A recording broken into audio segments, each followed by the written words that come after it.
Pwede ko magpamato sa kinabuhi. Ayon sa wala pa kadihan sa tuwang buhay nga Diyos. Na tinodi kala, dili ko taga Vilaliba, kundi man kakukos sa Iligan City. Amen, dito sa mga lugar hikala. No, usa ko kabatanon ang brunsahan sa dilimayo nga binuhatan sa kalibutan.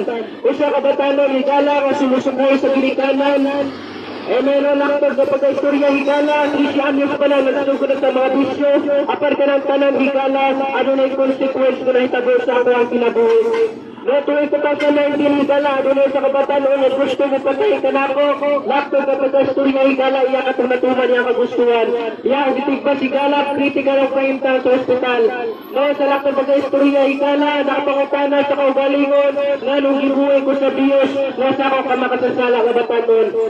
Na imeno, biligin ang panahon ni Gala. Nila manipala ito ng lugar sa Vilaliba.